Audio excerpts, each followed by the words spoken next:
He's not spoken much. Obviously, it's something that's hit him pretty hard. Young boy who's come to play in Australia, had a good dream start to his Test career and all that. So it must be quite hard. We haven't had an opportunity to chat yet, but once I do, I'll let you know. I shouldn't be saying this, but I mean it's unfortunate what's happened. But these things happen in the game. You must have heard these cliched lines before, but these things do happen in the game, and it's an opportunity for someone else, maybe when he is not playing the game. And like I said, I do believe everything happens for a reason, and if it's happened for the right reasons, I'm happy for it. I thought the wicket was pretty flat. Initially, we considered a few runs with the new ball, and then we realized what sort of lengths we had to bowl and what sort of fields we had to keep.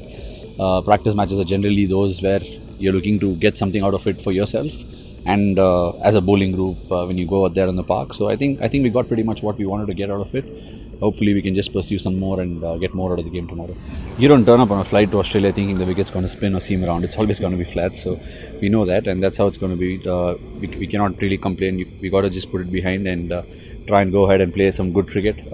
Mostly the first innings are big scoring innings, so we'll have to be aware and play some smart cricket through the series. You have to stitch together partnerships even when you're bowling, and it's very important to try and ascertain your role and try and get what you can out of the game, and also very important to stick to your roles even when you get into the game. It obviously changes the dynamics for the captain when he goes out into the park, when he has one bowler lesser or one bowler more.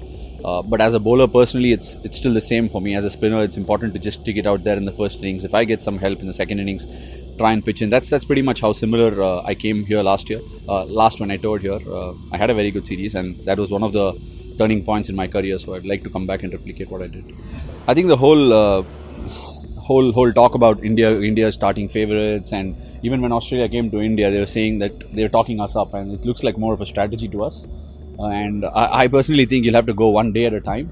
It's never easy to come over to Australia and win series here, and it's right up Australia's alley to win a series. They won England recently in the Ashes. They almost whitewashed them, knocked them over. So as far as I'm concerned, they're starting favourites, and it's very important for us to chip away every single day and every single ball and try and make sure if we can get our noses ahead, stay ahead and go ahead in the game.